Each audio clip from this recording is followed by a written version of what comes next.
Buenas tardes a todos, ¿cómo les va? Bienvenidos a este lunes 3 de junio. Inicia este nuevo curso taller de electrocardiografía. Es un curso dentro del programa de salud cardiovascular que ha organizado Ministerio de Salud de Catamarca en conjunto con el Colegio de Médicos de Catamarca.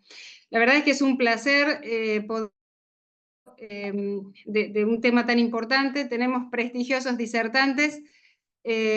Vamos a saludarlos al doctor Carlos Pereira. ¿Sí? ¿Cómo le va, doctor? Al doctor Hola, Lisandro Arcuri. ¿cómo está? ¿Cómo está? ¿Está Muy acompañado? bien. El doctor Lisandro Arcuri, coordinador de este curso. Lo invitamos a que nos diga unas palabras de bienvenida. Ah, bien.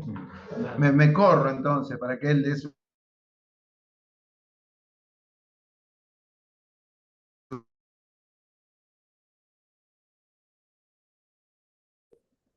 ¿Se escucha? ¿No se me escucha? Se Más, escucha. Más cerca, más cerca. Bien. Tiene una voz muy finita el doctor. ¿Se me escucha ahí? ¿Ahí, Lorena, se me escucha? sí, me parece que Bueno, sí. Bueno, Mejor. bien. Les decía que, bueno, gracias al Colegio Médico, gracias al Ministerio de Salud por el apoyo.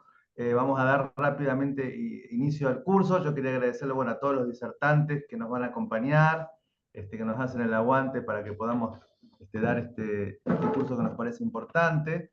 Especialmente hoy, bueno, al doctor Carlos Pereira, que además de ser un amigo entrañable, es un profesional que entiendo que yo le había pedido que dé esta clase porque lo que yo espero y lo que yo aspiro es que nos cambie un poquito de la cabeza de cómo vamos a mirar a partir de ahora y a razonar el electrocardiograma.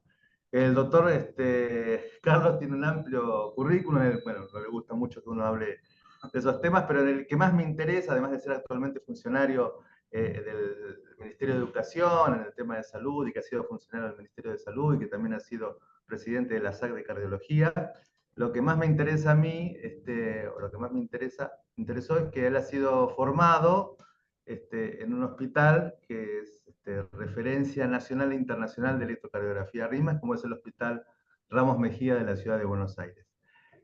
Así que ojalá que podamos aprovecharla bien. Él nos va a transmitir toda su experiencia y conocimiento. El Ramos Mejía es un hospital que, por darles alguna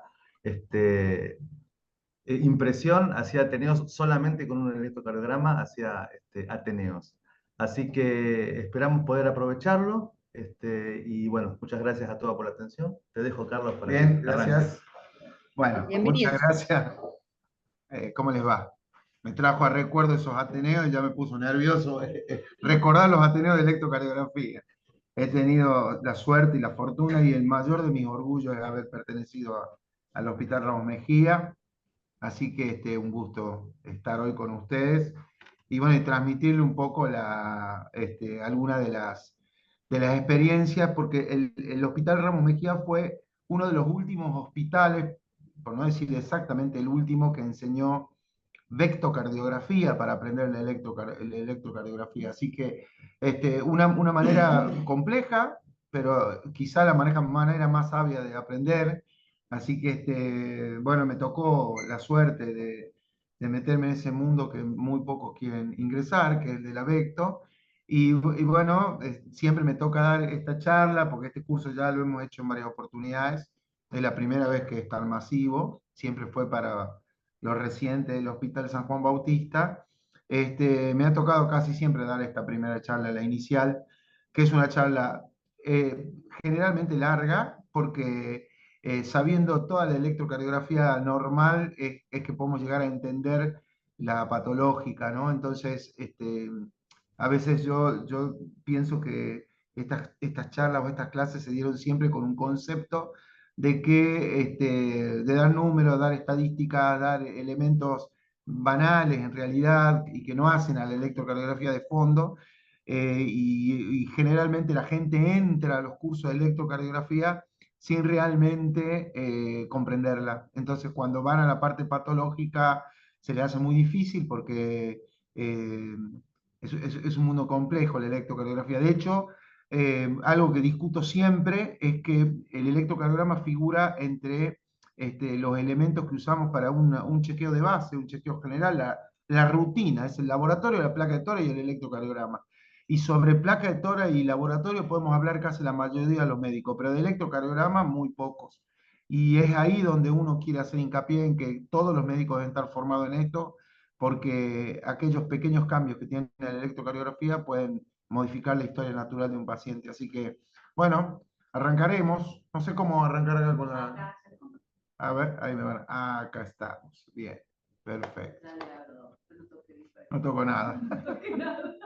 Me tienen amenazado que toque algo acá. Bien, perfecto. Sí, sí, me siento francamente amenazado. Obviamente que esta no es la inicial, pero vamos a ver si vamos volviendo. Ahí está. Bien. Bueno, muchísimas gracias entonces por estar todo del otro lado y por haberme invitado a esta actividad que realmente me parece excelente, ¿no?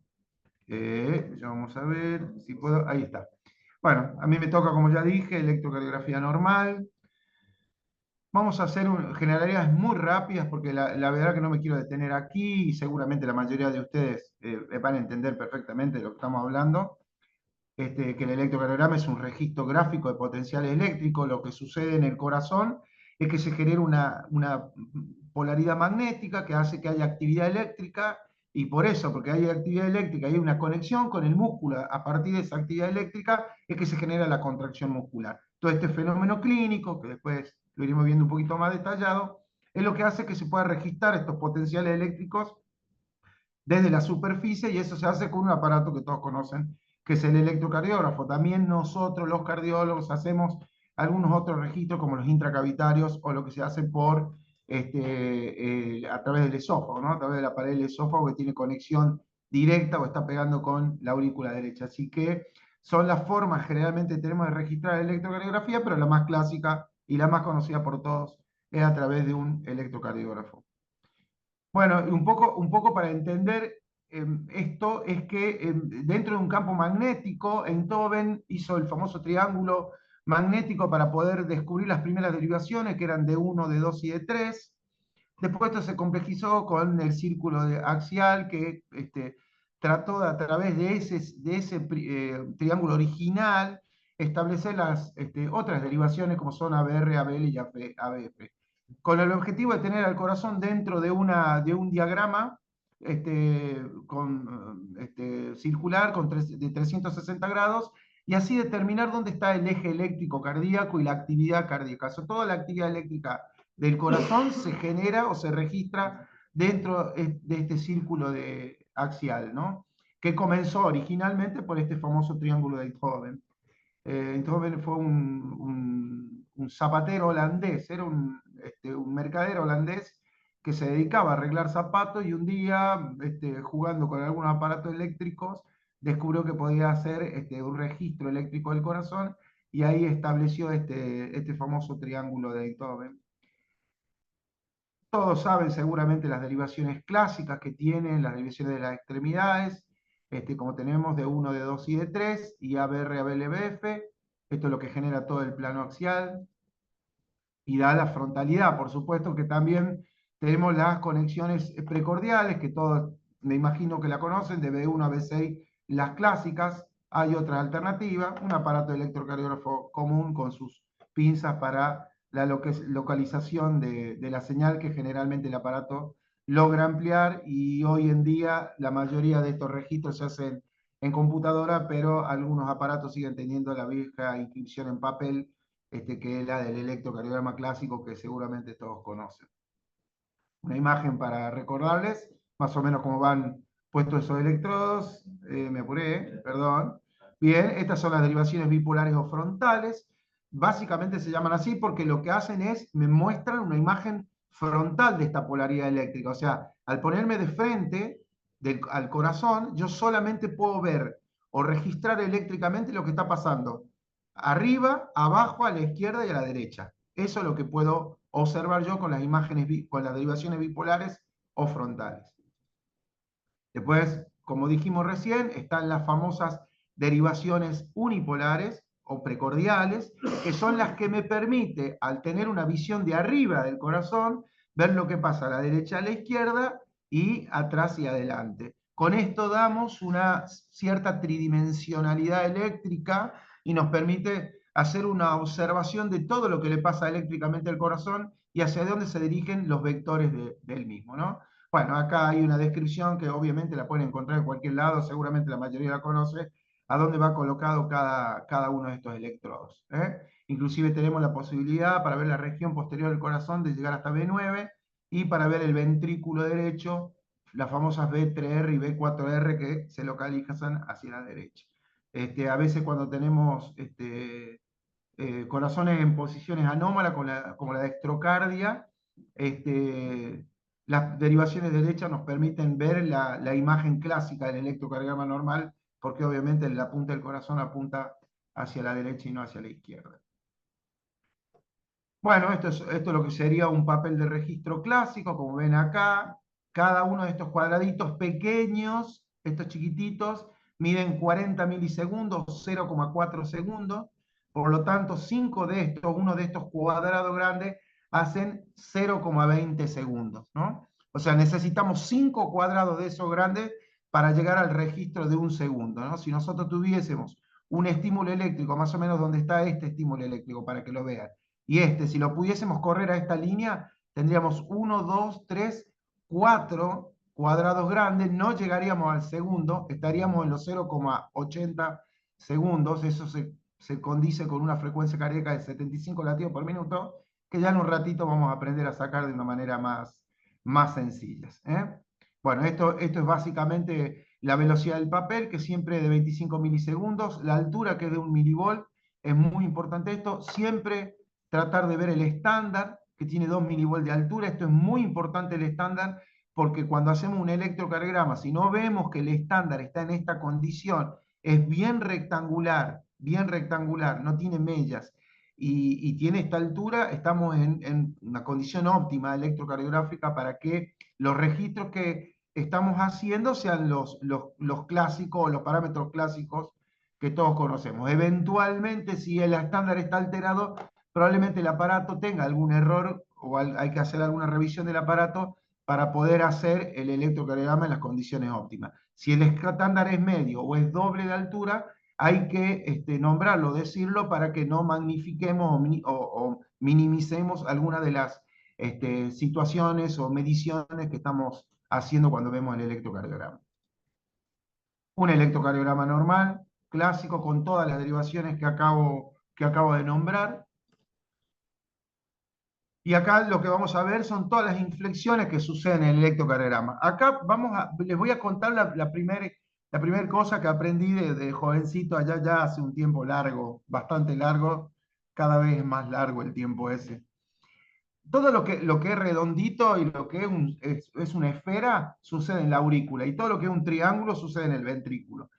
Eso fue lo primero que aprendí, por lo tanto yo veía que la P, en este caso es bastante ovoide, esta onda P, pero todo lo que pasa como una semiesfera pasa en la zona de la aurícula, y todo lo que sucede como triángulo sucede en los ventrículos. Estas son todas las ondas que vamos a analizar hoy y vamos a ir dando una explicación a cada uno.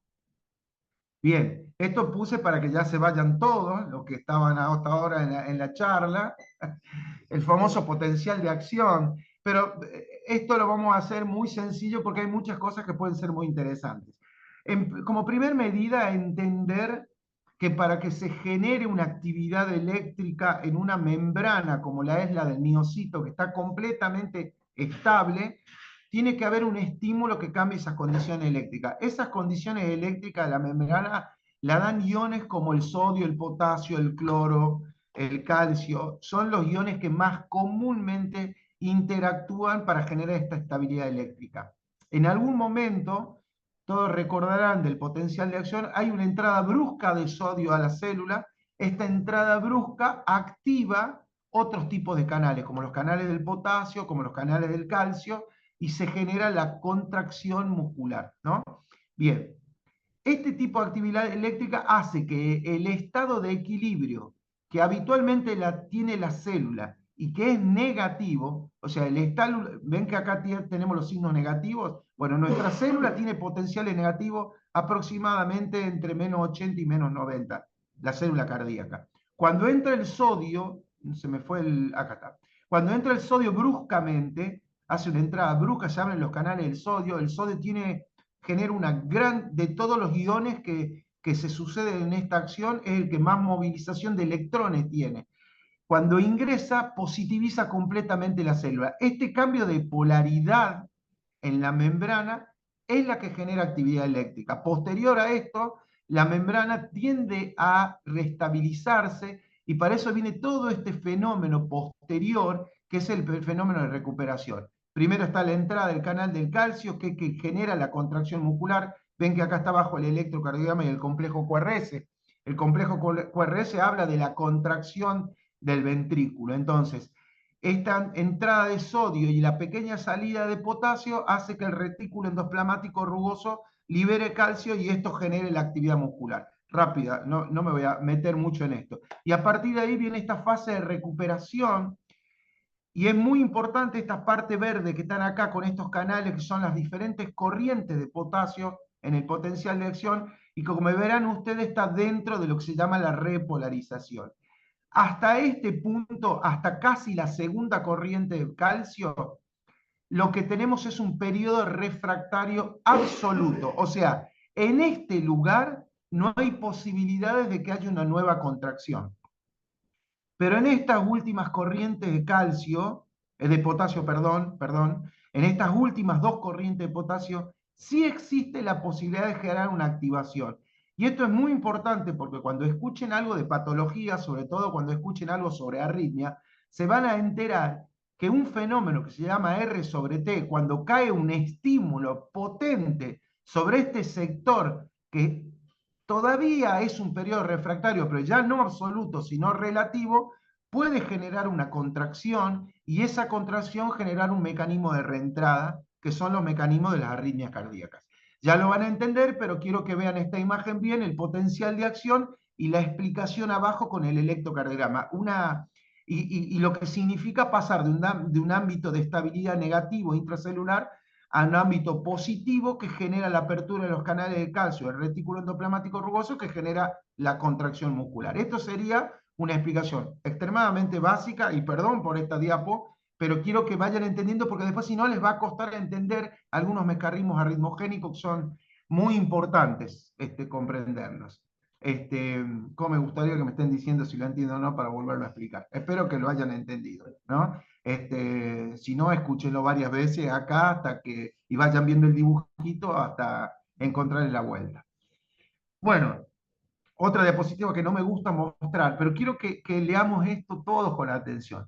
Durante la actividad eléctrica del corazón, las células miocárdicas se despolarizan y repolarizan, o sea, pasan de un estado de estabilidad negativa interna, de positiva extracelular, a un cambio de polaridad, se pone positivo al interior y negativo al exterior.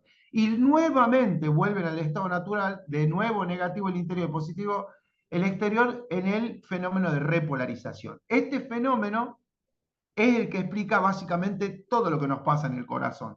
Y es muy importante entenderlo. Esto produce flujos de corrientes de diferentes magnitudes, porque los miocitos todos generan una actividad eléctrica de diferente magnitud y diferentes direcciones. O sea, cuando aparece la actividad eléctrica, que la comanda una batería en el corazón, que es el nódulo auriculoventricular, el nódulo sinusal, perdón, no el nódulo auriculoventricular, el nodo sinusal, este nodo sinusal genera una activación y esa corriente eléctrica empieza a cursar hacia las aurículas y hacia los ventrículos, mandando vectores hacia todo el territorio de la aurícula y hacia todo el territorio del ventrículo. Pero la suma de todas estas actividades o flujo de corriente origina un vector único, es como una resultante. Ahora lo vamos a entender mejor, que indica la dirección principal del flujo. Ese vector es el que se inscribe en el electrocardiograma. De esta manera se identifica un vector de despolarización auricular. En realidad no es solo un vector, pero ya lo vamos a ver bien más adelante, pero hay un vector que despolariza la aurícula y tres vectores de despolarización ventricular y un vector de repolarización ventricular. El vector de repolarización auricular sucede pero sucede mientras se está despolarizando el ventrículo. Entonces lo que hace nuestro aparato que detecta actividad eléctrica, elige qué vector inscribir, y elige el más poderoso, que es el del ventrículo izquierdo. Por eso mientras se está despolarizando el ventrículo, la aurícula se está recuperando. Ese vector no lo vemos, nosotros no lo podemos ver en el electrocardiograma. En algunas situaciones especiales puede llegar a suceder que aparezca, pero en líneas generales no lo observamos. Entonces sucede un vector de despolarización auricular, 3 vectores de despolarización ventricular y el vector de repolarización ventricular, que es todo lo que vemos en el electrocardiograma. Bien, estos vectores, como dice ahí, no ocurren de una manera independiente, ¿ves? No pasan en forma independiente uno del otro. Hay una coherencia de activación y tiene que ver con el sistema eléctrico. O sea, el sistema eléctrico, desde el nódulo sinusal hacia el haz de Purkinje, hacia la última fibra que tiene el ventrículo, va haciendo una activación en cadena, y eso tiene una coherencia. Casualmente, para que no exista una anarquía eléctrica, el corazón sea uniforme en su activación, ¿no es cierto? Bien. Una vez que comienza a fluir, origina un vector, digamos, cuyo tamaño y magnitud se van modificando a cada momento de acuerdo a la estructura que van despolarizando. No es lo mismo el vector de la aurícula que el vector del ventrículo, porque obviamente el ventrículo es mucho más grande que la aurícula, y no es lo mismo el vector del ventrículo derecho que del ventrículo izquierdo, porque todos sabemos que el ventrículo izquierdo tiene más masa, ¿no? Bueno, ¿qué es la vectocardiografía? Es el registro de la actividad eléctrica del corazón a través de estos vectores que se originan en el sistema eléctrico y los que tienen forma de un lazo, de un loop cerrado. Bien, esto es japonés, por ahora. De hecho, los chinos fueron los primeros en describirlo, así que imagínense lo que costó entenderlo cuando los chinos lo describieron. Pero bueno, yo una vez estando en Buenos Aires, cuando estaba aprendiendo todo esto, me invitaron al Tigre a andar en lancha, y estaba observando lo que sucedía, y nunca se me ocurrió mejor ejemplo para explicar lo que sucede con los vectores. Esta lancha, que va hacia adelante y que tiene una cabeza positiva, va dejando una estela que tiene una cola negativa, ¿no? Como lo verán, el motor es negativo, la punta del bote o de la lancha o de lo que sea es positivo. Esto genera claramente ondas, como verán, para todos lados. Va generando ondas para todos lados, ¿no? Si nosotros pudiésemos escribir o ir haciendo flechitas acá, haríamos flechitas para todos estos lugares. Perfecto. Pero tiene una resultante. Acá hay una resultante de vector, que es hacia donde va la lancha.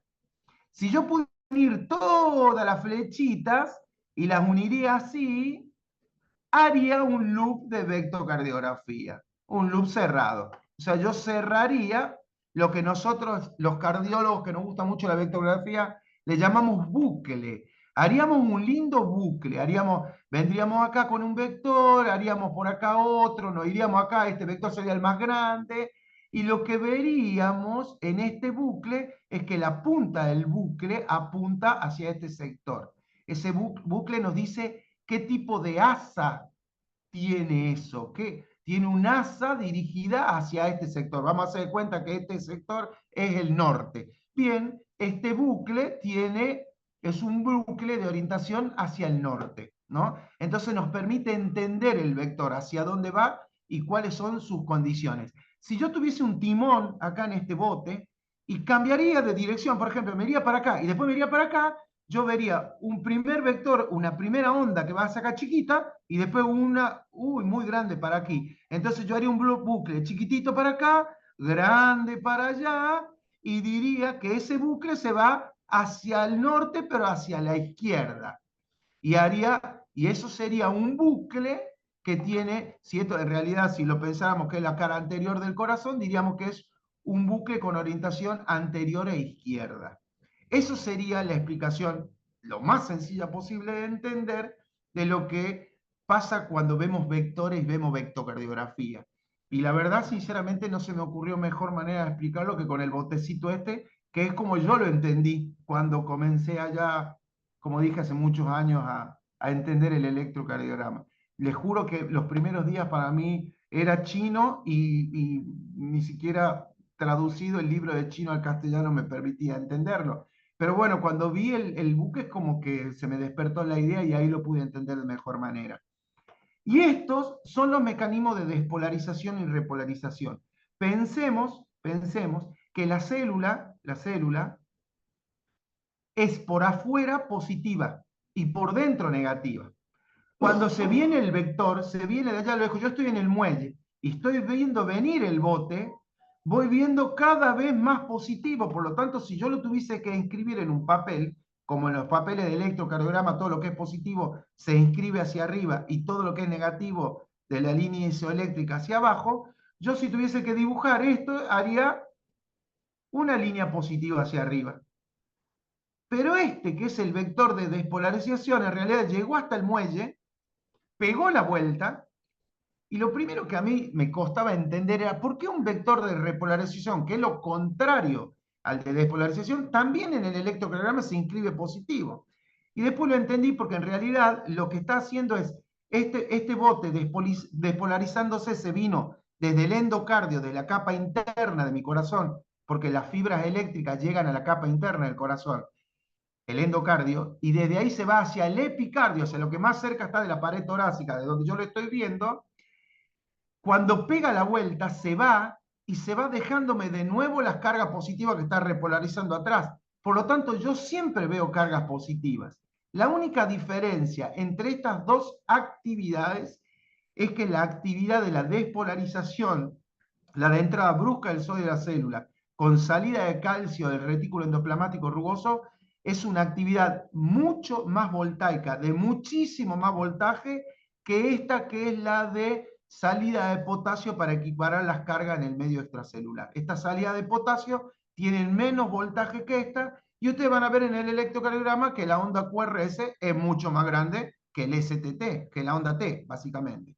Esa diferencia de voltaje tiene que ver con que las dos actividades tienen magnitud voltaica distinta, pero tienen carga parecida, porque este vino con cargas positivas externas, metiendo carga negativa hacia la estela, hacia la cola que está atrás, pero como me da vuelta en el epicardio y se vuelve al endocardio, me vuelve dejando cargas positivas hacia atrás.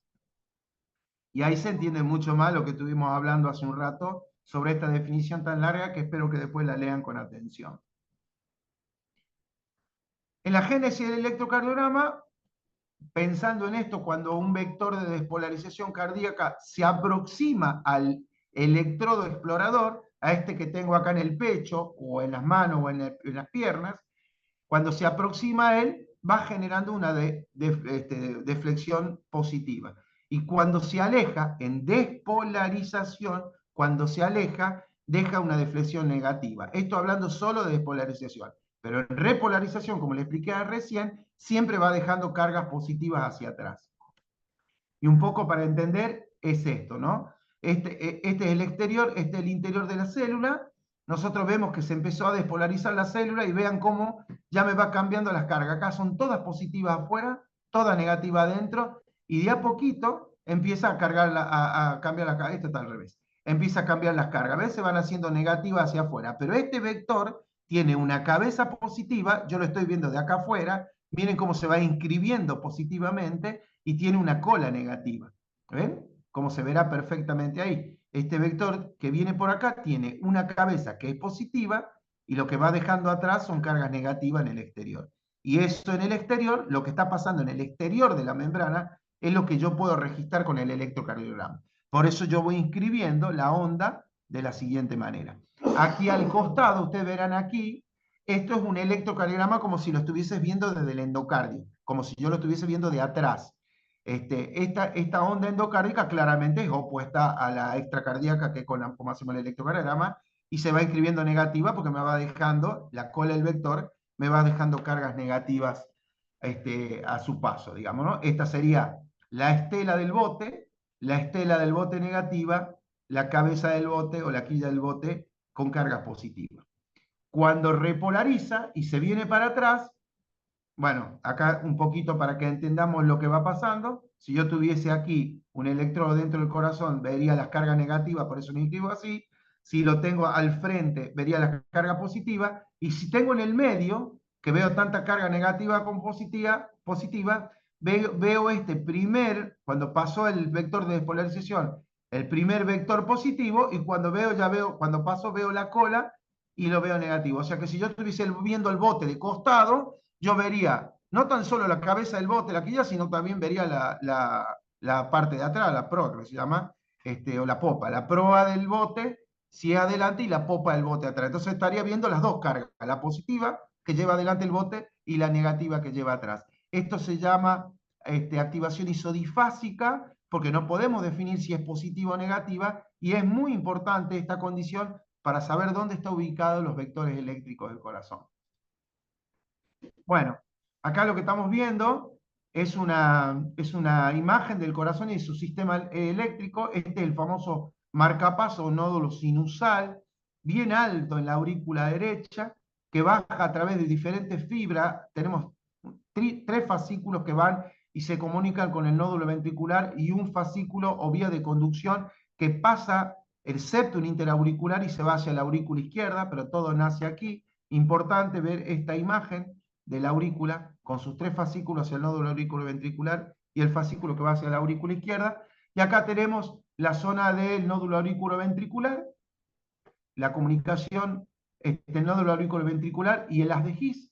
Toda esta comunicación es tremendamente importante. En este punto del haz de His hay una activación de esto que se llama septum interventricular. No sé si se acuerdan de anatomía: ventrículo izquierdo, ventrículo derecho, aurícula izquierda, aurícula derecha, septum interauricular, interventricular, perdón. Este septum interventricular recibe fibras del haz de His, de la parte izquierda del haz de His. O sea que primero se activa la parte izquierda del tabique y después la derecha. Y esto es muy importante para entender el primer vector, porque cuando yo toco eléctricamente este sector del septum, el vector va a ser, se me fue, ahí está, el vector va a ser esto. Se va a venir, acá va a estar la cabeza del vector, ya lo vamos a ver. Se va a venir para acá, porque primero tocó esta parte, la parte izquierda del septum interventricular. ¿Y por qué les puse esta imagen? Que no sé si se están viendo, porque acá veo mi imagen, pero esta imagen es de ojos que se ven acá. Quiero que presten mucha atención a esto, porque la mejor manera de entender el electrocardiograma es como pararse en la derivación. Es, una vez que sepamos cómo vienen los vectores, es verlo desde la derivación. Y en el momento que veamos la derivación, vamos a entender todo el electrocardiograma. Bueno, acá se lo simplifico un poquito más, para que vean a grandes rasgos cómo habitualmente dibujamos nosotros el sistema eléctrico del corazón, ¿no? Y aquí es donde le digo que después del nódulo auriculoventricular en el haz de His, la activación de estos rojos que están atrás, que es el septum, comienza en la parte izquierda y se dirige a la derecha, ¿eh? Y esas son ramas intramiocárdicas que genera el haz de His. Bien, y ahí empezamos con los vectores del plano frontal. En el plano frontal, donde tenemos todas las derivaciones frontales, se generan diferentes tipos de vectores. Depende cómo lo veamos, es como vamos a entender un electrocardiograma normal. Pero vamos a arrancar con el vector número 1, que es este. Como le dije recién, el septum comienza su activación con fibras nerviosas que generan activación del septum desde la izquierda a la derecha. Por lo tanto, nosotros tenemos un primer vector, que es el vector de todo el espesor septal, que es este. Y eso, cuando lo vemos desde B1, acá estamos en B1, yo lo estoy viendo desde acá, lo veo positivo. Por lo tanto, cuando vamos a B1, vamos a ver una primera activación positiva. Claramente vamos a ver una primera activación positiva. Después vienen dos vectores. Uno de la pared del ventrículo derecho, que está aquí, que no se ve porque se inscribe esta al mismo tiempo que la de la pared del ventrículo izquierdo. Este vector que baja por las famosas, la hemirrama anterior y la hemirrama posterior de la rama izquierda del corazón, y esta que es por la rama derecha del corazón, eligen esta porque la masa ventricular izquierda es mucho mayor, como se darán cuenta en esta imagen, mucho más importante que la masa del ventrículo derecho. Y esto hace naturalmente de que el electrocardiograma inscriba al vector que mejor vea, o que más potencia tiene, o que más magnitud, más duración y más voltaje tiene. Por lo tanto, si lo estoy mirando desde aquí, desde B1, claramente se ve una inscripción negativa. Yo ya estoy viendo la cola de ese vector. ¿Qué pasa en B6? Exactamente lo contrario. Como el primer vector se iba, estoy viendo un pequeño vector negativo, porque estoy viendo la cola de este vector, pero cuando veo venir el segundo vector, inscribo claramente una onda positiva. Y por último, hay una onda final, que acá se está viendo aquí, en B4, en B5, donde más se ve, que es la del vector de los músculos papilares de la región derecha del ventrículo derecho, que es lo último que se despolariza, y cuando hay algún enlentecimiento de conducción puede pasar que este vector se inscriba muy tarde y que veamos heces profundas en B6, en B5, en B4, como si hubiese llegado tarde y acá se termina generando un vector empastado por lo tarde que llegó este vector, y eso genera en este vector en el 1, otra onda R, y habitualmente la famosa R', ¿no? Nosotros vemos la R, la S en B1, estamos parados acá, miremos con el ojo. Vemos primero el vector 1, la R, el vector 2, perdón, el primer vector la R, el vector 2 es la S, y un vector 3 que es la famosa R', que si lo vemos desde B6 a B5 va a ser al revés. Vamos a ver una pequeña deflexión negativa, una onda Q, una onda R profunda y una S empastada profunda. Y eso nos va a ayudar a entender que algo está pasando del lado derecho, por algo se está retrasando y por algo está llegando muy tarde, o porque hay un bloqueo de rama derecha, o porque acá hay mucha masa ventricular, por lo que sea, por un crecimiento de ventrículo derecho, ¿vale? Hay un montón de explicaciones para dar después cuando hablemos de patología. Pero lo importante entender es que este vector 3 se inscribe hacia el final de B5, B6 como una S bastante rápida, y cuando se demora mucho puede generar estos cambios que le estaba comentando en este momento. Bueno, y ahora vamos a ver cómo leemos un electrocardiograma. Después que explicamos los vectores, vamos a ver cómo lo vamos leyendo, ¿no? Yo tenía un profesor que siempre me decía, bueno, lo primero que tenés que hacer es ver si el electro es del paciente que estás viendo, porque en más de una oportunidad hemos estado hablando de otro paciente, porque teníamos un electrocardiograma cambiado. Esto parece una broma, pero les juro que pasa. ¿Cuántos de nosotros habremos hablado macana de un paciente que dijimos, che, pero no sé, no tendrá un tromboembolismo pulmonar porque le cambió el electro de ayer a hoy y en realidad era de don Ramírez que estaba en la cama del lado? Eso nos ha pasado a todos, lamentablemente. Así que mi profesor decía siempre, fíjate que el electro sea del paciente antes de hablar macana, ¿no? Entonces a mí me gusta decirlo porque a mí me quedó como enseñanza para toda la vida. Una vez que determinamos si la velocidad del electro es la normal, de 25 milisegundos, si el voltaje está adecuado, si el estándar está adecuado, si todas las derivaciones están bien colocadas y demás, y que el electrocardiograma no tenga artefactos, veo que a veces nos salen como si fuese con movimiento y demás. Bueno, si todo eso sucede, hay que repetirlo claramente, ¿no? Asumiendo que está bien realizado, comenzamos su lectura. Lo primero que vamos a ver es el ritmo cardíaco, el ritmo que tiene ese electrocardiograma.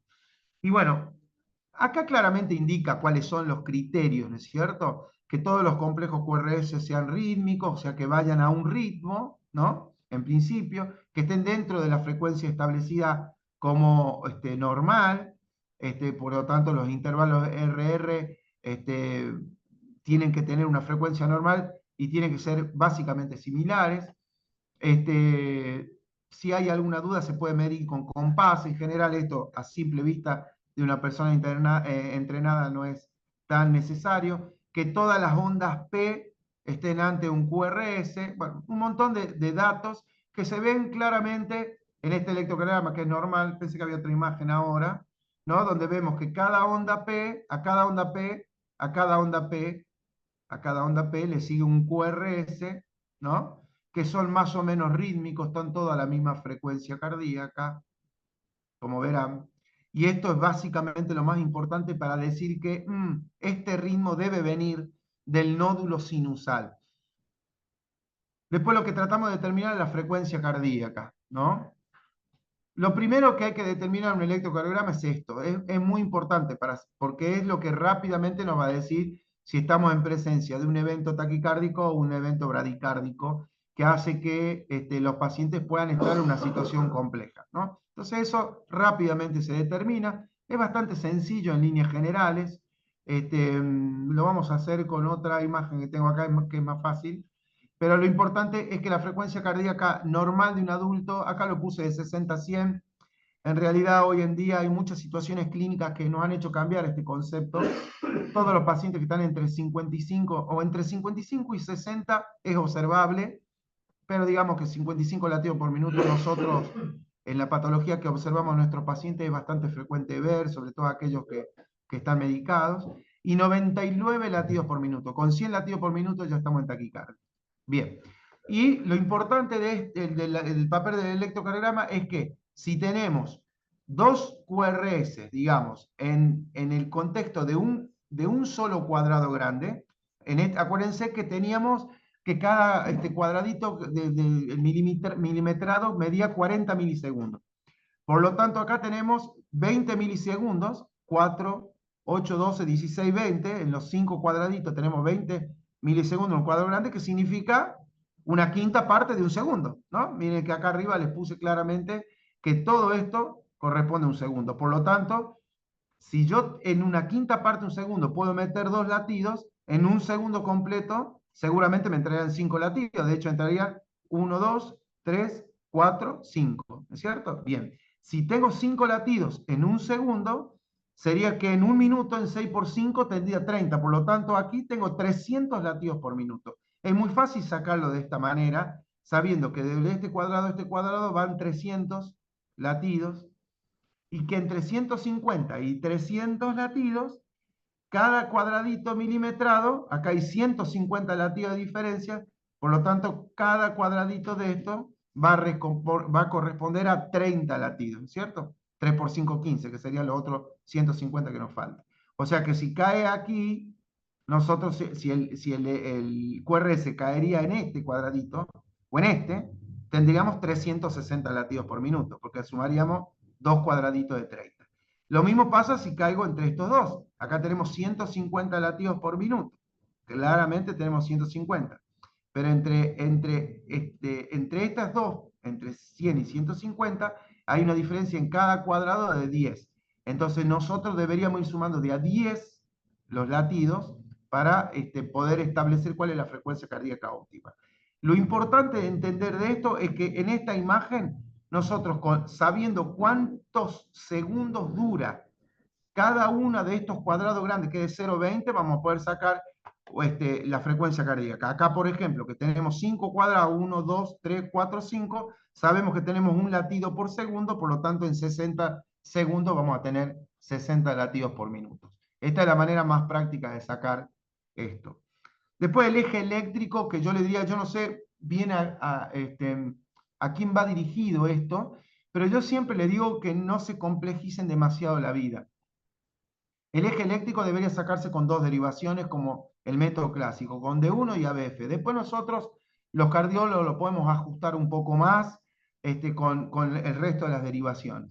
Es bastante sencillo, pero digamos como a modo práctico, ¿no? Si nosotros tenemos D1 y ABF, nada más, y vemos que tanto D1 y ABF son positivas, si D1 y ABF son positivas, las dos, solamente puede estar aquí, entre 60 y 90 grados.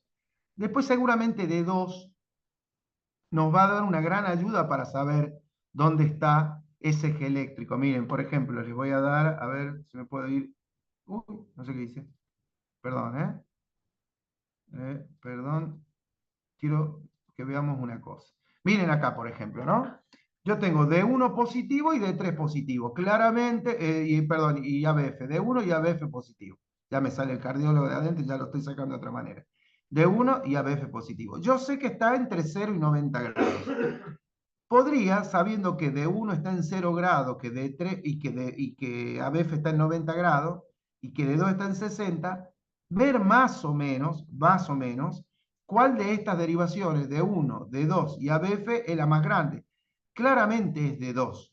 Por lo tanto, está entre 0 y 90, pero está mucho más cerca de 60 grados. Si me quiero poner fino, podría decir que a mí me da la sensación que ABF y D1 son casi idénticas. Son casi idénticas. Yo diría que si esto es así, debería haber una derivación que está viendo el bote en la mitad. Y habitualmente la derivación que vea D2 en la mitad, o sea, si se está viniendo a 60 grados, es ABL la que lo está viendo pasar al bote, primero la punta y después la cola. Y ABL debería ser isodifásica si estoy viendo esto. Y ABL es casi isodifásica. Por lo tanto, este eje eléctrico está en 60 grados. De todas maneras, si ustedes me dicen que este eje eléctrico está entre 0 y 90 grados, que es lo normal, está perfecto y lo sacaron solo viendo D1 y ABF como dato positivo. Vamos a ver todo lo que sucede acá, porque en este cuadro podemos darnos cuenta perfecto. Piensen ustedes que todo lo estamos viendo desde aquí. Acá tenemos un ojo nosotros, ¿no? Acá tenemos un ojo y lo vemos al vector venir, está en nuestro cuadrante. Si le vemos al vector irse diametralmente hacia el otro lugar, ABF es negativo, acá está ABF en 90 grados, ve la cola del vector y D1 ve la cola del vector, claramente están en el cuadrante indeterminado. Y así lo podemos ir sacando con todo. Si ABF es positivo, pero D1 es negativo, claramente se alojó completamente el cuadrante D1. Por lo tanto, está en este cuadrante entre 90 y 180 grados. Si ABF es negativo y D1 positivo, se fue para el otro lado, diametralmente opuesto. Y así podemos ir sacando todos los ejes. Lo más importante es saber cuáles son las isodifásicas. Si, por ejemplo, tenemos D1 ve que es isodifásica, o sea, D1 está viendo que el vector pasa positivo y sigue negativo, o sea, ve tanto positivo como negativo de 1, claramente se está yendo hacia menos 90 o hacia más 90. O se vino de acá para arriba o de acá para allá, pero está pasando por el medio, porque de 1 que tiene el ojo acá puesto, lo está viendo tanto positivo como negativo. Ahora, si ABF es positivo, claramente se vino para acá. Entonces, si de 1 es isodifásica, claramente va a estar en 90 grados. No hay muchas más posibilidades de equivocarse si ABF es positivo. Ahora, si D1 lo ve isodifásica y ABF fuera negativo, claramente me está diciendo que este botecito pasó por aquí, pero se fue para arriba, porque ABF está viendo la cola. Nada más. Lo importante es muchas veces encontrar la isodifásica para que facilite el hallazgo del eje eléctrico. Es importante, sí, el eje eléctrico desviado siempre nos está hablando de que algo pasa. Hay variantes de la normalidad, hay variantes de la normalidad. Por ejemplo, este electrocardiograma no tan desviado, pero se puede ver desviado en estos sectores cuando tenemos esa gente, por ejemplo, los basquetbolistas, estos que son muy, muy largos, longilíneos, muy flaquitos, que hacen como que el corazón esté agarrado de un broche, digamos, esté pendiendo y la punta del corazón se viene hacia 90 grados, es posible que nos dé un eje eléctrico en este sector y que no sea patológico.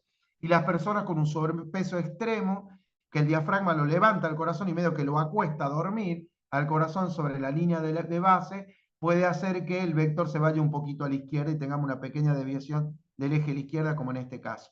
Esos pacientes pueden ser variantes de la normalidad. Pero siempre que se desvía el eje, algo pasa y es motivo de análisis, ¿no? ¿Qué es lo que pasa? Si se va hacia la izquierda, es porque hay cosas que pasan a la izquierda, que ya veremos más adelante cuáles son, que lo pueden desviar, y si se va a la derecha es porque hay cosas que pasan a la derecha que ha hecho que se desvíe el eje, y más adelante iremos viendo. Lo importante en este momento es que nosotros sepamos diferenciar si el eje se fue para un lado o se fue para el otro.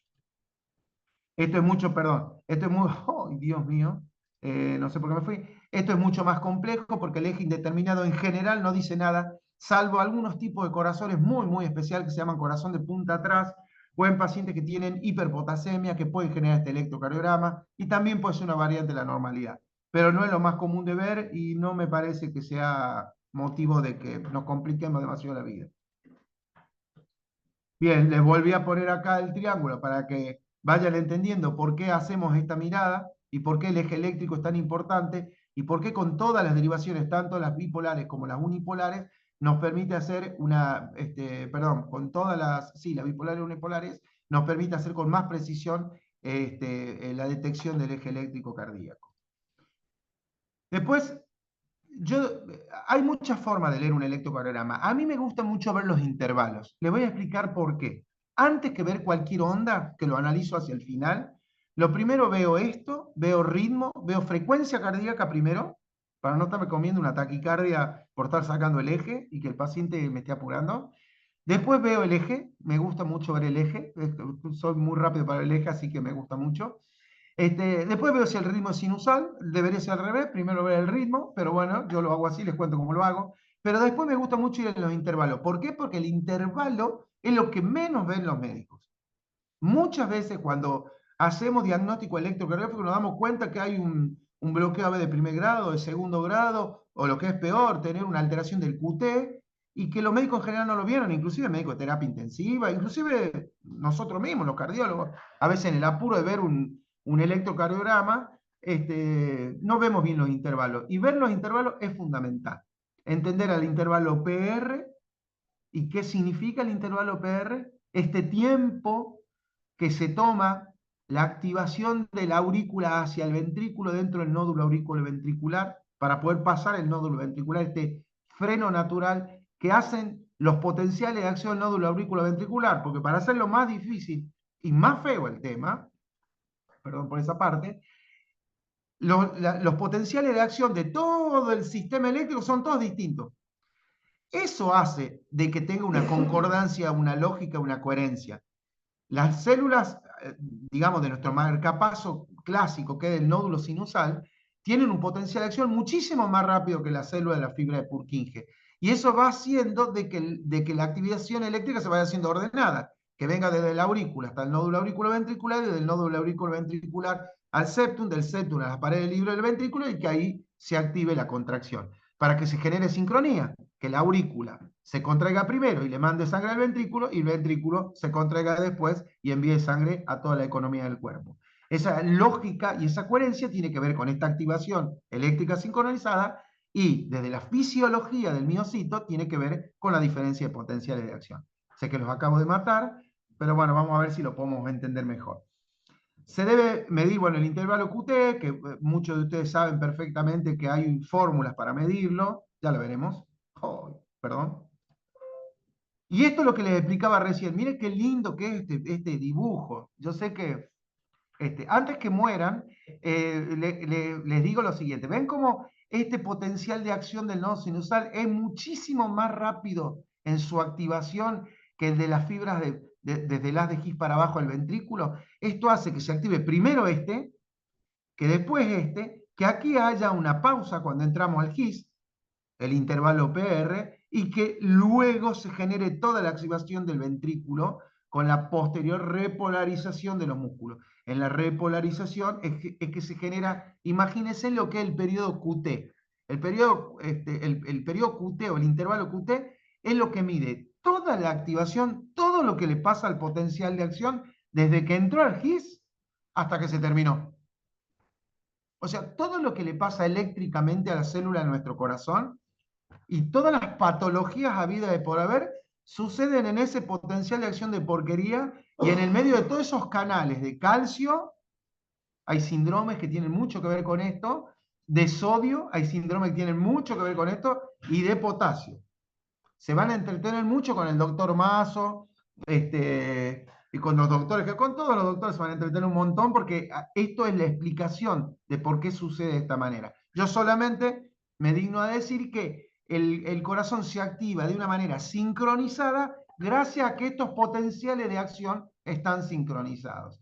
Y eso explica por qué cuando esta activación eléctrica del nódulo auriculoventricular llega a esta zona del nódulo sinusal, perdón, llega a esta zona del nódulo auriculoventricular, zona gisiana, zona del His, se demora un poquito, que es el periodo PR, para recién pasar, porque está esperando que estos potenciales de acción se desactiven y entren en periodo de despolarización, ¿no? Que no estén todavía en periodos refractarios.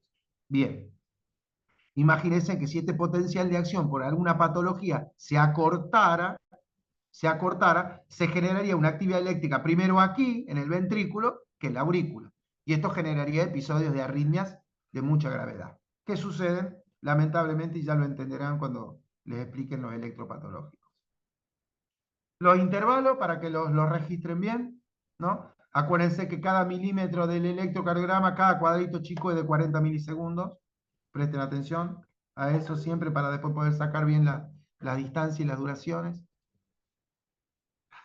Bueno, les vuelvo a poner el potencial de acción para que se acuerden de mí para toda la vida. Y para que, bueno, si pueden ver después bien esta imagen y entenderla, vean cómo se correlaciona con el electrocardiograma que nosotros vemos. De hecho, el electrocardiograma que nosotros hacemos es básicamente la representación del potencial de acción eléctrico del miocito. Bien, un poco cuáles son los valores de QT normal. Recuerden que el QT va cambiando de acuerdo a la frecuencia cardíaca y es lógico, el potencial de acción se va acortando, ¿no?, de acuerdo a la velocidad de frecuencia cardíaca que se está generando de activación. Entonces eso nos puede dar un QT mentiroso, engañoso, y nos haga a nosotros hacer un diagnóstico que no corresponde. Entonces lo que hay que hacer habitualmente es corregir ese QT de acuerdo a la frecuencia cardíaca, ¿no? Estos son los límites. Esta es la fórmula clásica de base, es la fórmula clásica. Este RR se mide en segundos, ¿no? Si el RR está en 3 cuadrados grandes, de 5 cada uno, va a ser 0,6 segundos, la raíz cuadrada de 0,6 segundos con el QT que ustedes midieron.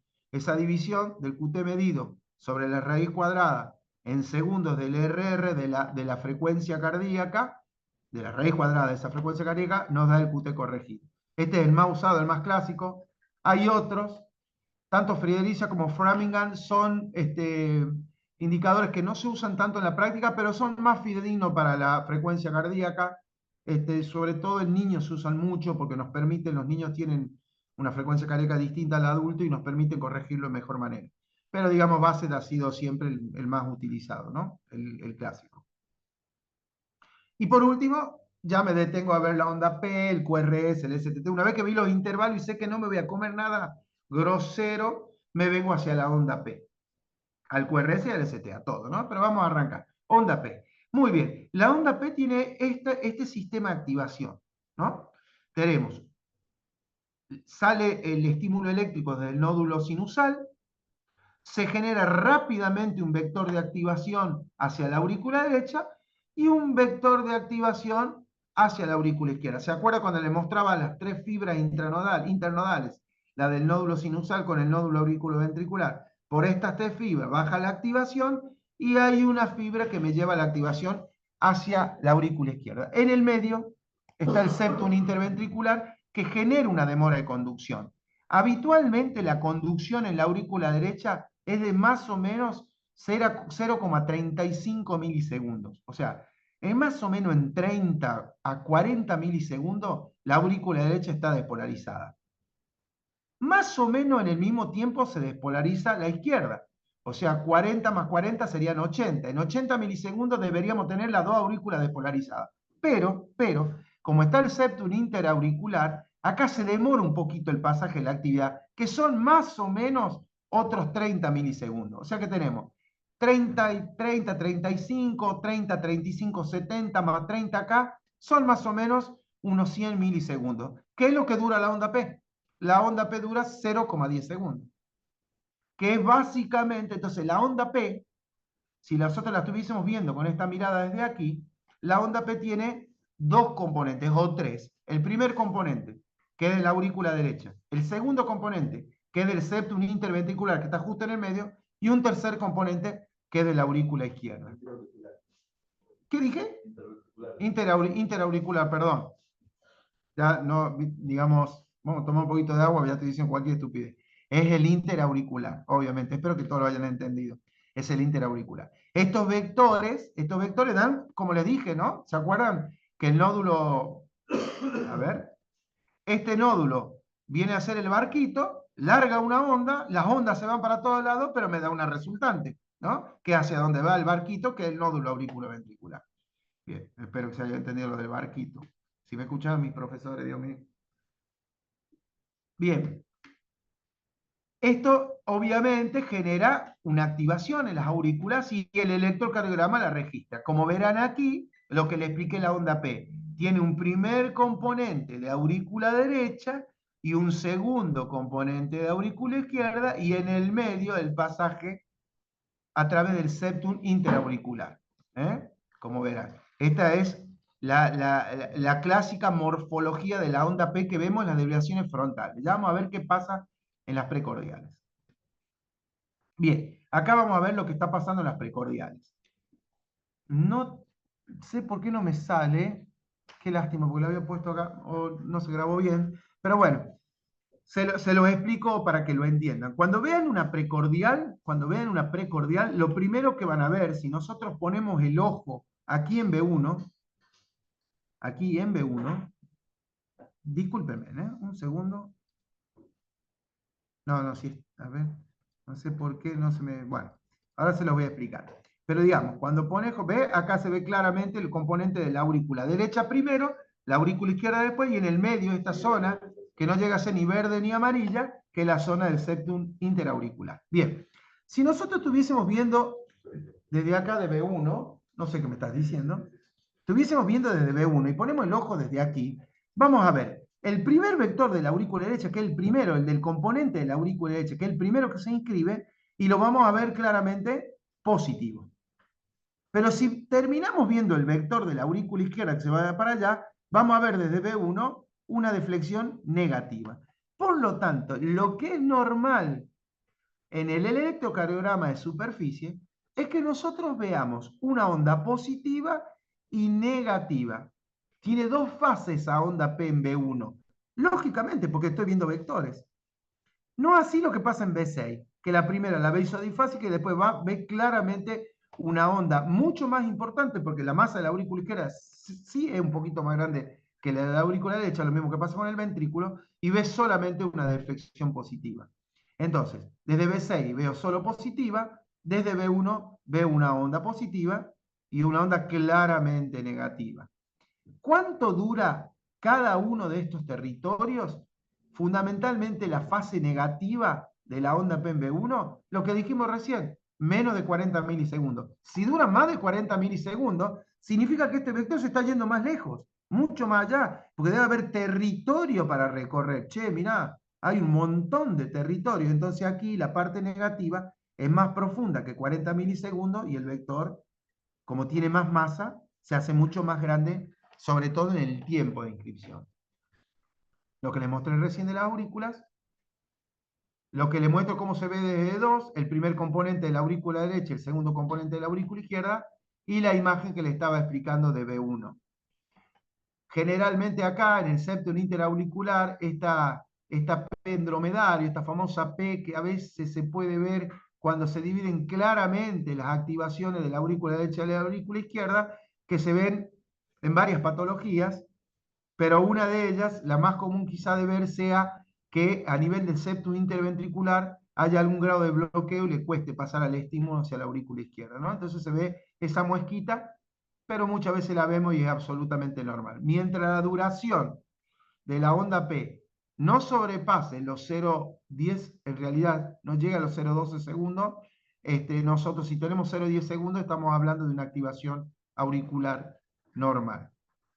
De nuevo, ¿no? Los diferentes tipos de onda P que podemos ver, miren en B1, cómo podemos ver este componente negativo, podemos ver un componente positivo muy exagerado, esto se ve en los electrocardiogramas de los chicos, que tienen muy desarrollada la aurícula derecha, recordemos que nuestro corazón, cuando nosotros estamos en la panza de mamá, es derecho básicamente, el izquierdo no funciona y el aporte de oxígeno a todo el territorio del bebé se hace a través de un canalcito que hay entre la arteria aorta y la arteria pulmonar, que se llama ductus, ¿no? Ese ductus arterioso es el que hace que la sangre oxigenada que viene de la respiración de mamá pase a la parte izquierda de la economía del bebé. Cuando nacemos, ese ducto se cierra, habrán escuchado los pediatras varias veces eso, pero el corazón del chico queda siendo derecho, básicamente, porque el izquierdo está algo hipoplásico todavía, no se desarrolló porque no tuvo mucha actividad. Ahí comienza la actividad del ventrículo izquierdo y la aurícula izquierda y empieza su gran desarrollo. Como tienen que hacer un trabajo muy importante con toda la economía del organismo, con el tiempo terminan siendo más grandes en masa que la parte derecha y por eso terminan teniendo vectores más importantes. Muy importante entender esto, porque no es lo mismo el electro del niño, sobre todo hasta los 4 años de edad, después se puede discutir, que el electro del adulto claramente, ¿no? Bien, como le dije y le expliqué recién, los diferentes componentes de las ondas P. Y bueno, y después vamos al QRS. Después hacemos un análisis del QRS, ¿no? El QRS generalmente dura generalmente dura no más de 2 cuadraditos, todo el QRS, desde la onda Q hasta que termine la onda S, no dura habitualmente hasta 0,9 milisegundos, puede durar. Siempre es menos de 11 milisegundos, siempre, ¿no? En el plano frontal el eje normal está entre 0 y 90, que es, acuérdense, el barquito que viene bajando por el ventrículo y que lo apunta de 2, por eso está entre 0 y 90. En la parte de las precordiales siempre hay una transición entre B3 y B4.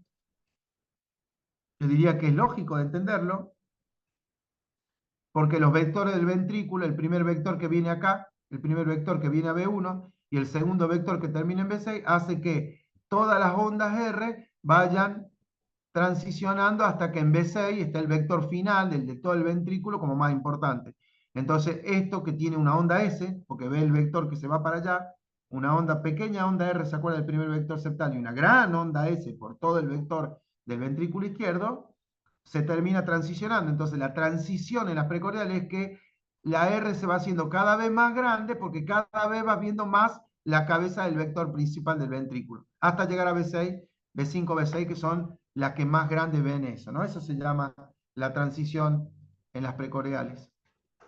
¿Qué es lo que dice acá? ¿No? Sí, es lo que dice aquí. La onda Q es chiquitita, rápida, muy rápida, de inscripción muy rápida. El vector septal, ese vector que el haz de Higgs le dio activación desde la izquierda hacia la derecha, no se inscribe en más de 40 milisegundos. La profundidad es chiquita, llega a 1/3 nada más como sumo del QRS, como verán, este es aún menor. Y bueno, hay que ver cuánto dura. Lo normal es que entre 15 y 25 son la duración del QRS, 15 en las derivaciones de los miembros y 25 en las precordiales. ¿Por qué? Porque la precordial está mucho más cerca del corazón que las derivaciones de los miembros, ¿no? Las bipolar y unipolar. Entonces, obviamente que estas lo ven más atenuado a la actividad eléctrica, por eso hasta 15 milímetros es lo normal, y en 25 milímetros en las derivaciones precordiales. Bueno, el complejo QRS está formado por un conjunto digamos, de ondas que representan lo que pasa en el ventrículo, que es la despolarización básicamente. Tenemos la onda Q. Si la primera onda del complejo QRS es negativa, se denomina onda Q. Siempre si la primera onda del complejo es negativa, se denomina onda Q. Podemos no tenerla a la onda Q, que se da en algunas patologías, pero siempre la primera onda negativa es una onda Q, cualquiera sea ella. La primera onda positiva del complejo es siempre una onda R, siempre, no tiene otra denominación, siempre, siempre la primera es positiva. Si llegase a ver después de una onda S otra onda R, recién se la pone como R', pero la primera onda R, la primera onda positiva es la R. La onda S es la onda negativa que siempre aparece después de la R, o sea, después de la primera positiva aparece una onda negativa que siempre va a ser S.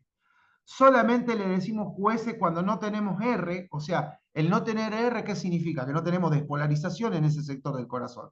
¿Por qué podemos no tener despolarización? Hay muchos motivos, pero a mí se me ocurre decir que ese tejido no se activa, y probablemente no se activa porque está muerto, y probablemente esté muerto, la causa más común, por una necrosis, ¿no? Puede haber otras causas, inclusive hay necrosis que no son por falta o por una alteración de la irrigación de ese sector del corazón, pero sí por un aumento de masa, como algunas hipertrofias específicas. Pero digamos, cuando tenemos una QS, cuando tenemos QS, un complejo solamente negativo, sin presencia de ondas R, ¿no? Y las ondas R' y S' son las que siguen después de una onda S, en principio, y la S es cuando sigue luego de una onda R'. No hay posibilidad que existan en otras condiciones. Si en un complejo QRS hay una mínima onda positiva inicial, por muy pequeña que sea, y esto es muy importante tenerlo en cuenta, esta será una onda R. Si hay una pequeña onda inicial, en B1, el primer vector septal siempre va a generar una onda R inicial, aunque sea muy, muy chiquitita. Tremendamente importante, extremadamente importante, porque hay muchas patologías, ya van a ver cuando vean bloqueo de rama, que esa pequeña deflexión negativa, yo tenía profesores que la buscaban, pero aunque tenga 0,1 volt, los tipos te decían, hay activación del septum desde la izquierda, por lo tanto no hay un bloqueo de rama izquierda, decían los tipos. Y cuando veíamos vectocardiografía y discutíamos, y la imagen parecía de un bloqueo de rama izquierda, los tipos te decían, si hay una deflexión positiva en B1, significa que la activación se está haciendo de izquierda a derecha. Y si la activación se está haciendo de izquierda a derecha, no hay un bloqueo de rama izquierda, claramente. Bueno, muy interesante para discutirlo con los electrofisiólogos esto, ¿eh? Bueno, esta es la activación normal de los ventrículos. No sé por qué está acá, pero... Ah, bien, era por este tema, que quería ser muy claro que la activación medioseptal izquierda de la zona del septum se hace de la izquierda a la derecha porque el GIS le da esta actividad. Y esa pequeña deflexión explica el primer vector y explica su ausencia o su presencia exagerada en un montón de patologías que ya vamos a conocer más adelante en el transcurso del curso. Muy bien, otra vez para recordar el sistema de conducción y siempre, siempre párense en las derivaciones para verlo. Van a entender los vectores y van a entender las deflexiones cuando ustedes tengan la capacidad. Yo cuando comencé con el electrocardiograma, en la sala de audiencias que tenía el Hospital Ramos Mejía, había una gran mesa, enorme, inmensa mesa, parecía hasta donde está el doctor Arcuri está sentado, y había un puntero de esos viejos punteros que había en la escuela. Entonces lo que yo hacía, él le daba vuelta a la mesa, ponía el puntero como si fuese un vector y me iba caminando hacia B1, hacia B2, hacia B3, hacia B4 y lo veía al puntero para entender cómo lo veía yo en cada una de las derivaciones. Bueno, había gente que me consideraba que no estaba bien, pero después esa técnica que yo utilicé, la utilizaron todos mis compañeros de residencia y pudimos entender un poquito más rápido el electrocardiograma, ¿no? Pero si ustedes tuviesen la capacidad de ver el electrocardiograma desde la derivación, que es como se está viendo el electrocardiograma en realidad, y entender estos vectores que son simples, lo entenderían al electrocardiograma normal absolutamente y no tendrían ninguna duda. Perdón. Como verán, la tecnología no es lo mío, claramente. Ya les explico por qué puse eso. Bueno, porque a veces cuesta entender que estos vectores, el vector septal y el vector de la pared libre del ventrículo derecho, no el vector septal, pero el de la pared libre del ventrículo derecho, este vector que está acá se inscribe al mismo tiempo que está acá. Pero este es mucho más importante que este. Por eso el electrocardiograma solo inscribe este vector, no inscribe el vector de la pared ventrícula derecha. Y eso es porque a veces es muy difícil ver a la gente que está atrás cuando tenemos esta gente adelante, digamos, ¿no? Es muy complejo para el electrocardiograma ver al pelado este que está acá atrás, que parece el doctor Figueroa Mauricio, ¿no? Pero no lo puedo distinguir adecuadamente. Y eso es un poco explicar por qué el electrocardiograma ve los vectores más importantes, ¿no? Bueno, puse esto para que nadie se me ofenda. Yo hubiese puesto esta nada más, pero bueno, ponemos las dos, porque mi señora me dijo que estaba mal ponerla solo Angelina Jolie. Bien, bueno, y ahí entonces entenderíamos un poco esto de la activación que estábamos hablando. Por último, vamos a hablar de la repolarización de los ventrículos. Esta es la famosa onda T. Generalmente, como les dije, es de menor amplitud que el QRS, por esto que les expliqué sobre el potencial de acción, la corriente de sodio mueve tanto electrón en su brutal entrada a la célula, que tiene tanta potencia voltaica, que la repolarización, que es el movimiento del potasio, que el potasio tiene una corriente natural a favor, entonces es mucho menos voltaica, entonces cuando se ve la repolarización se la ve con menos voltaje que la despolarización. Esto es algo recontra común. En un electrocardiograma normal la onda T es positiva, claro, porque si la onda de despolarización me vino con la cabeza del vector positivo, pero cuando pegó la vuelta me está dejando carga positiva de nuevo afuera en el extracelular, claramente la cola del vector me está mostrando positivo. Por eso la T acompaña al QRS, no porque los vectores de repolarización y repolarización, el de despolarización y el de repolarización, sean iguales. No, son completamente distintos. Pero en realidad lo que sucede es que viene de punta y se va de cola la repolarización, dejando las mismas cargas. Cuando vino de punta, las cargas de afuera eran positivas y cuando se va el de repolarización, las que está dejando en la cola son positivas. Por eso vemos las dos cargas positivas. Bien. Después hay algunas variantes de onda T que pueden ser negativas en las mujeres. Entre B1 y B4 siempre un lío para nosotros los niños y las mujeres, los obesos. Pueden haber ondas negativas que no sean patológicas, siempre es asimétrica, la onda T es asimétrica, porque el bote cuando llegó a puerto, el bote que vino a toda velocidad, llegó al puerto, el bote de despolarización, cuando arranca el botecito desde el muelle, yo lo hago arrancar, le tiramos el motor, arranca despacito y después acelera al final. Entonces cuando lo inscribimos primero despacito y al final mucho más rápido. Entonces eso hace que sea asimétrica. Hasta la mitad del camino fue a 40 km por hora y en la segunda mitad del camino fue a 80. Cuando yo lo inscribo lento al principio, mucho más rápido después. Eso hace de que la onda T sea asimétrica. Cuando se pone simétrica es porque algo pasó que hizo que enlentezca la llegada del bote allá. Y ahí van a ver cosas con el potasio, con el calcio, con la isquemia, hay muchas cositas muy interesantes para ver que dice que el bote de repolarización le está costando llegar allá al endocardio. Ahí está pasando algo en el endocardio. Está pasando porque arrancó lento, pero llega lento, por eso se puso simétrica la onda T. Interesante verlo desde ese lugar. No sé si estos ejemplos son los más didácticos del mundo, pero son como yo los entendí. Bueno, entender cómo se genera de endocardio y epicardio la despolarización, que esto ya está muy bueno entenderlo así. No tan solo las cosas vienen de abajo, de arriba hacia abajo, de derecha hacia izquierda, sino también que vienen desde adentro hacia afuera, desde el endocardio hacia el epicardio. Y esta es la forma más fácil de entender lo que pasa en el electrocardiograma. Y entender por último este vector. El de despolarización es un vector que tiene una cabeza negativa, claramente, y este está al revés, claramente, y el de repolarización va dejando, perdón, acá está, claramente. El de despolarización tiene una cabeza positiva y el de repolarización me va dejando cargas positivas. Entonces, por eso desde el epicardio veo tanto el de despolarización como positivo como el de repolarización positivo. Esto, y siempre pensemos que la despolarización, la palabra viene de desorden. Lo que estamos generando es un desorden en las cargas, un desorden en la actividad eléctrica. Y ese desorden nos permite generar un ritmo, o sea, nos permite generar una conducción eléctrica, nos permite generar un fenómeno clínico dentro de las células, que es la salida del calcio del retículo endoplasmático rugoso, y por ende permite la famosa contracción muscular del corazón que hace que todos vivamos.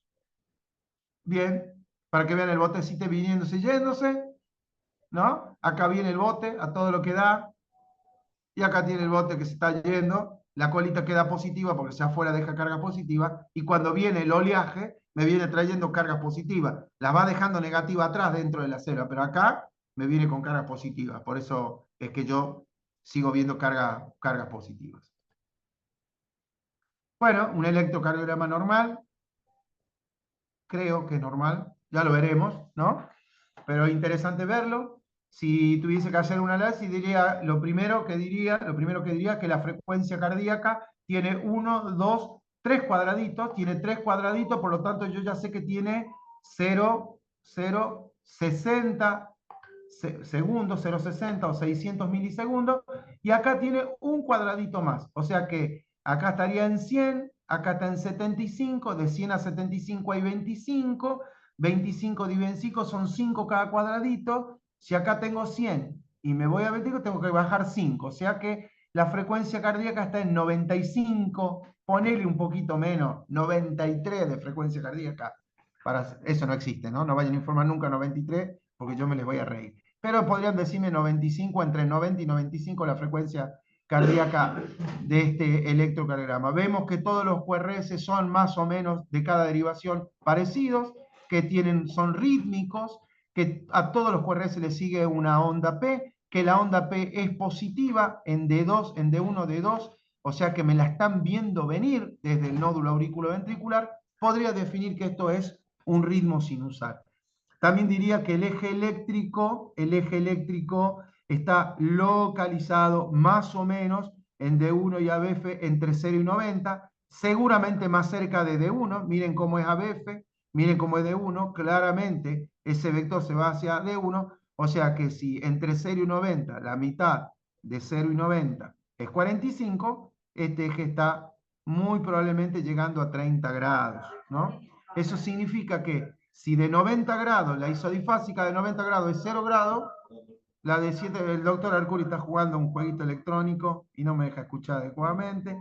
Si la isodifásica de 90 grados está en 0 grados, la isodifásica de 120 grados está, que es la de D3 está en 120 grados, la isodifásica de D3 va a estar en 30 grados. Y más o menos, D3 isodifásica, una Q rápida. Esta Q rápida me puede hacer pensar que este vector no sea de una fibrosis, sino que probablemente sea posicional. Este hombre puede ser obeso. Si lo hago respirar profundo, probablemente este vector, cuando respire profundo, infle el pulmón, lo haga caer al diafragma, y al caer el diafragma el corazón se hace un poquito más para abajo, y como se hace un poquito más para abajo va a desaparecer esta Q, porque esto generalmente se ve en corazones que están horizontalizados. Bien, esto diría yo con respecto a la frecuencia, eje y ritmo. Después diría que el PR mide aproximadamente unos 0,16 a 0,18 milisegundos. Está bien, la conducción está perfecta.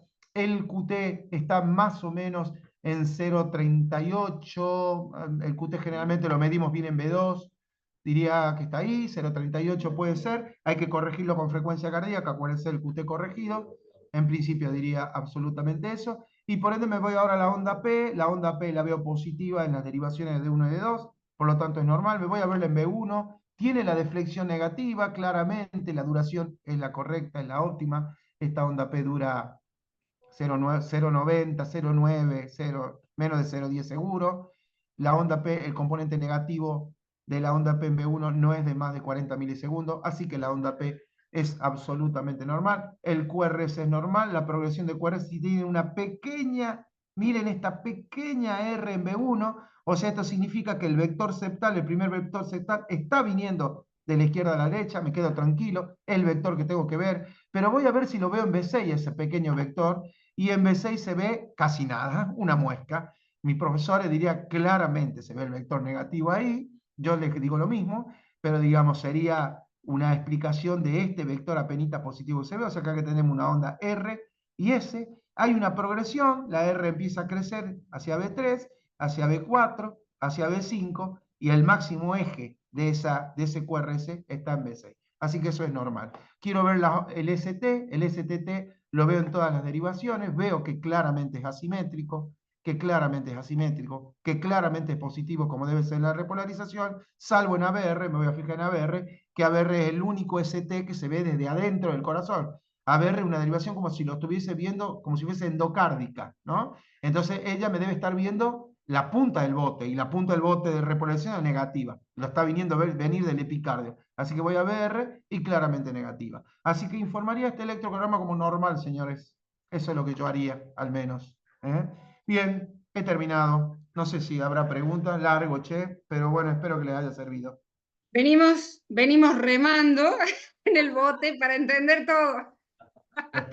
Espero porque a mí me ayudó un montón a entenderlo de ese lugar. Uy, Excelente, excelente, excelente, doctor Pereira. No, la verdad es que esto es difícil. Es la parte más engorrosa de tratar de entender el electrocardiograma.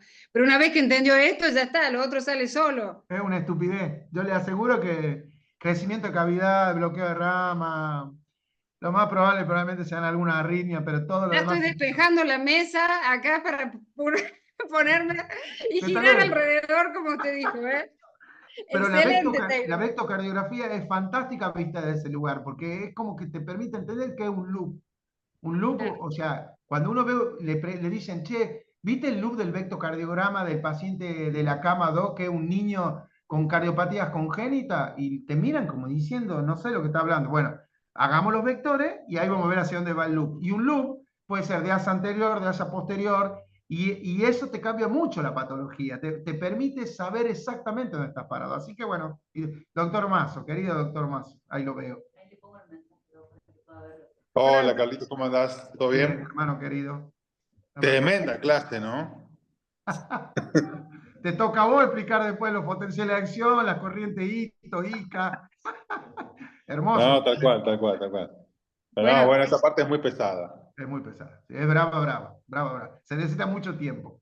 Pero sí, bueno, es importante, si hay médicos clínicos, es importante que se introduzcan de esta manera a la electrocardiografía, es mucho más fácil. Doctor, este curso se amplió no solo para los médicos, sino también para enfermeros, para auxiliares. Era importante, y para los estudiantes de medicina avanzada. Es importante porque esto es muy básico, y en realidad a partir de esto empezamos a entender las otras cosas. Y después decimos, uy, pues este electrocardiograma era más fácil de entenderlo desde ese lado, viendo la estructura, y nos vamos imaginando después qué puede tener. Es así. Entonces, Es así. Nosotros los cardiólogos nos pasamos, bueno, del lugar de donde yo vengo y Guillermo también, porque Guillermo viene de un servicio de electrofisiología modelo en Buenos Aires. A nosotros nos han machacado con el electrocardiograma, nos han torturado. Ha sido, te juro, no sé, bueno, Lisandro, seguramente Guillermo también lo vivió, pero en el Hospital Ramos Mejía se hacían ateneos de 2 horas de duración con un electrocardiograma. Y los residentes teníamos que dibujar el vectocardiograma. Nos teníamos que beta bloquear para entrar a esa charla nosotros. Era un momento de tensión extrema. Y ustedes piensen que dos de los profesores que estaban en ese Ateneo, uno se llamaba Mauricio Rosenbaum, que ya falleció, el otro Marcelo Lizari, Guillermo sabe muy bien quiénes son, han sido dos próceres de la cardiología mundial, son tipos miembros del American College, los hemibloqueos anterior izquierdo y posterior se llaman los hemibloqueos de Rosenbaum y Lizari, y los tipos de lo único que vivían, o sea, todos los días de su vida, lo único que hacían era ver vectores. No veían electrocardiograma, los tipos veían vectores. Entonces nos enseñaban de esa manera. Bueno, el nivel de estrés y de tensión que vivíamos. Por eso cuando el doctor Arcuri me lo hizo recordar, me dieron ganas de ir al baño de nuevo, como en esa época. Pero, ¿sabes qué? Antes hacían diagnóstico con el electrocardiograma. Ahora, si no tenemos la angiotomografía, el ecocardiograma, la ergometría y todo eso, y antes se hacían un montón de estudios de diagnóstico. Es así, Lorena. La Pero observación. también en una provincia como la nuestra, con la complejidad geográfica que tiene, el electrocardiograma sigue siendo una herramienta Sigue siendo. tremenda, Sí. extremadamente útil. Así que para la gente del interior esto debería ser fundamental. Sí. Bueno, doctor Mazo, no lo presentamos. Este curso lo van a dar 4 profesionales magníficos, que es el doctor Vamos, 3 Guillermo acá. Mazo, el doctor Carlos Pereira, el doctor Lisandro Arcuri y el doctor Germán Lozano. Los 4 excelentes, que es una combinación mortal este grupo, miren. Sí. Entonces, ahí está el doctor Lozano. ¿Cómo? Germán, ¿cómo estás? Equipazo. Qué aparición. Equipazo este. Agradeciendo que no me tocó a mí esta charla. Y no viene remando. El doctor Arcuri siempre me hace lo mismo. Difícil. Sí, es bravo, es bravo. Bueno. Pero es entretenida. Sí. Bueno, quería agradecerles a todos los que han estado escuchando, a ustedes, genios totales de la cardiología. Este curso va a ser intensivo, de 8 clases teóricas online y 2 clases prácticas. Así que esperamos contar con todos, que sea a tomar nota. La clase luego va a ser subida al WhatsApp para que puedan verla nuevamente y van a acceder a Classroom para responder 5 preguntas que el doctor Pereira ha elaborado. Son re fácil. Son muy buenos con las preguntas. Pueden verla nuevamente la clase, va a ser muy útil, y repasarla cuantas veces quieran para que los conceptos queden, ¿sí? Bien, esperemos. Bueno, agradecemos mucho. ¿Tienen alguna otra palabra para decir? El doctor Arcuri viene corriendo. Ahí viene, no le entendió. Yo no puedo, ¿me escuchan ahí? Sí. Sí, yo no puedo hablar de ahí porque si no se hace mucho eco. Después el doctor Pereira me excusa de que estoy jugando. ¿Está jugando? Yo quería ver mi compu, pero no puede, se hace mucho eco acá adentro. Doctor, tengo unos ACMUC para ustedes, ya le voy a alcanzar. Bueno. Entonces acá, una cosa. Es muy insalubre esto, ¿eh? Bueno, agradecerle a Carlos, porque yo sabía más o menos de que, acordando con todo lo que vos decís, de que esta clase tiene que ver mucho con razonar el electro, con verlo desde este punto de vista, con empezar desde acá para poder entender todo lo que sigue. Así que me parece que está bueno que después nosotros, que vos se suba la clase para después volverla a ver. Estaba viendo que ahí en el chat hay muchos agradecimientos, hay alguien que quiere hacer una consulta.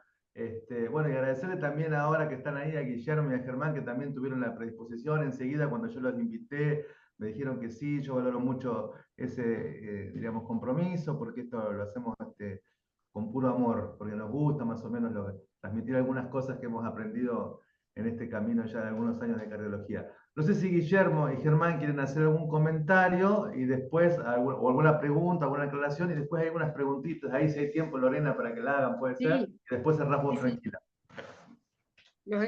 Doc, ¿Sí? Me alejo por los virus. No, no, ¿algo? yo no, nada. Yo estoy hoy estoy solo Bien. escuchando, así que perfecto. Y menos con el doctor Pereira, por favor. Bueno, doctor Lozano, a usted también lo tenemos preparado así para las próximas clases, apuntado Sí, ahí. sí, yo tengo que hablar de arritmias ventriculares, así que les robé la diapositiva de los potenciales de acción, que no fue en vano, va a ser muy útil para la próxima. Ah, tal Que Excelente. la cual. repasen porque la vamos a usar. Bien. Bueno, les cuento un Muy poquito buena, aquí. muy buena. Perdón. Les cuento un poquito aquí. Hay algunos mensajes hermosos. UCO Comunidad presente. Hospital San Juan Bautista también. Excelente explicación. Tienen mucha audiencia. Buena explicación, muchas gracias. Excelente. Bueno, todos mensajes de felicitaciones y de agradecimiento para ustedes. ¿Qué más? ¿Qué más? Muy linda clase. Cirugía, enfermeras de cirugía presentes. Tengo una consulta. No me llegó ningún mail con la confirmación. Bueno, eso ya lo vamos a charlar. Eso si quieren mandar mensaje por privado. No tengo ni idea contestar eso. Ya, yo eso ya me encargo. Bien. No hay problema. Espectacular. Residentes clínica médica presente, capos totales.